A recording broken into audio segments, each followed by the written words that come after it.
Hello everyone, welcome back to my channel.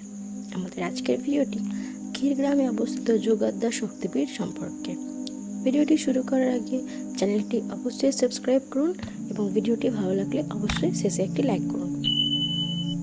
যোগদ্দা শক্তিপীঠ এটি 51 শক্তিপীঠের একটি শক্তিপীঠ। যোগদ্দা মন্দির দেবী শক্তিকে উৎসর্গকৃত। পশ্চিমবঙ্গের পূর্ব বর্ধমান জেলায় কাটোয়া মহকুমায় অবস্থিত।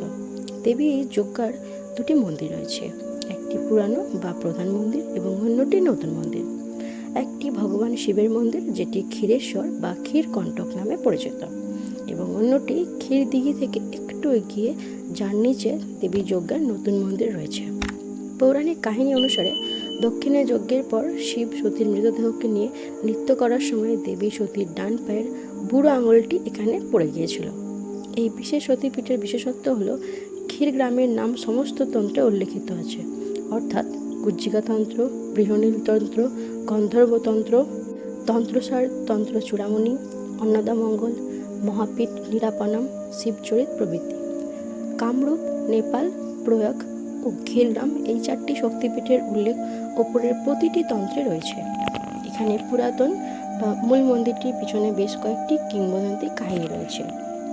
যেমন একটি হলো, রামায়ণে উল্লেখ রয়েছে মাহিরাবণ নামে এক রাক্ষস ভগবান রাম ও তার ভাই লক্ষণকে উভয়কে অপহরণ করেছিল। মাহিরাবণ ভদ্রকালী দেবীর বড় ভক্ত ছিল। ভগবান হনুমান মাহিরাবণকে বধ করে ভগবান রাম ও লক্ষণের সাথে পালিয়ে যান। সেই সময় ভগবান হনুমান দেবী ভদ্রকালীর মূর্তি নিয়ে ক্ষীরগ্রামে প্রতিমা স্থাপন করেন। পরবর্তীকালে দেবী ভদ্রকালীর নাম পরিবর্তন করে যোগদ্দা রাখা হয়। গুজব রয়েছে দেবী ভদ্রকালীর একটি মূর্তি মাহিরাবণের মৃত্যুর পর একজন বিখ্যাত স্থপতি দ্বারা মূল মন্দিরে আকৃতি দেওয়া হয়েছিল। দাহাটের রবীন্দ্রচন্দ্র ভদ্রকালীর সেই আসল মূর্তিটি উপলব্ধি করার পরে অদৃশ্য হয়ে গেলেন। অন্যদিকে পুরাণ আমাদের জানায় যে ভগবান হনুমান স্বয়ং ভদ্রকালী দেবীকে দর্শন দিতে অনুরোধ করেছিলেন। অন্য একটি সূত্রে জানা যায় যে দাহাটের একজন সুপরিচিত ডিরেক্টর নবীন ভাস্কর যোগদ্দা দেবীর মূর্তিটি ভাঙা অবস্থায় পুনর্নির্মাণ করেছিলেন। এর যাবতীয় খরচ বর্ধমানের মহারাজা বহন করেন।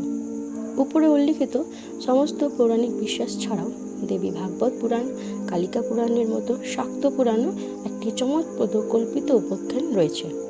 বিশ্বাস করা হয় এখানে সতীর ডান পায়ের আঙুলটি পড়েছিল, তাই এই মন্দিরটি 51 শক্তিপীঠে তালিকাভুক্ত হয়েছিল। ইতিহাস একটু ভিন্নভাবে মূল মন্দিরকে বর্ণনা করে। 11 শতকে একটি বিশাল ইট মন্দিরের ভিত্তি স্থাপন করা হয়েছিল, যা একটি বিশাল প্রাচীর দিয়ে বেষ্টন করা হয়েছিল। সাধারণত স্থানীয়রা এটিকে মায়ের বাড়ি বলেন। এটিতে নাট মন্দির, ভোগঘর, ভাণ্ডারঘর ইত্যাদি রয়েছে।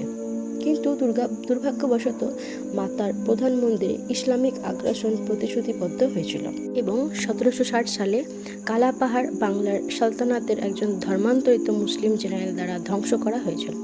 পরবর্তীকালে রাজা কীর্তিচন্দ্র বারবারুয়া 1770 থেকে 1780 সালের মধ্যে মন্দিরের দক্ষিণ পৃষ্ঠটি পুনর্নির্মাণ করেন।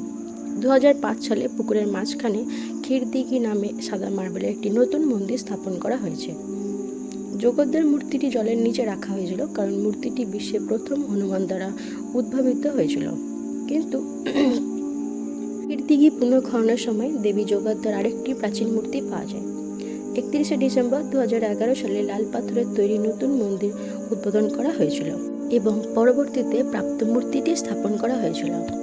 দুটি মূর্তি কোষ্ঠী পাথর দিয়ে তৈরি এবং দেখতে দুর্গার প্রতিমার মতো। নতুন মূর্তিটি নবীন ভাস্কর তৈরি করেছিলেন প্রায় 180 বছর আগে এবং পুরনো মূর্তিটির বয়স প্রায় 600 বছর। এই সতীপীঠের ভৈরবের নাম ক্ষীরেশ্বর।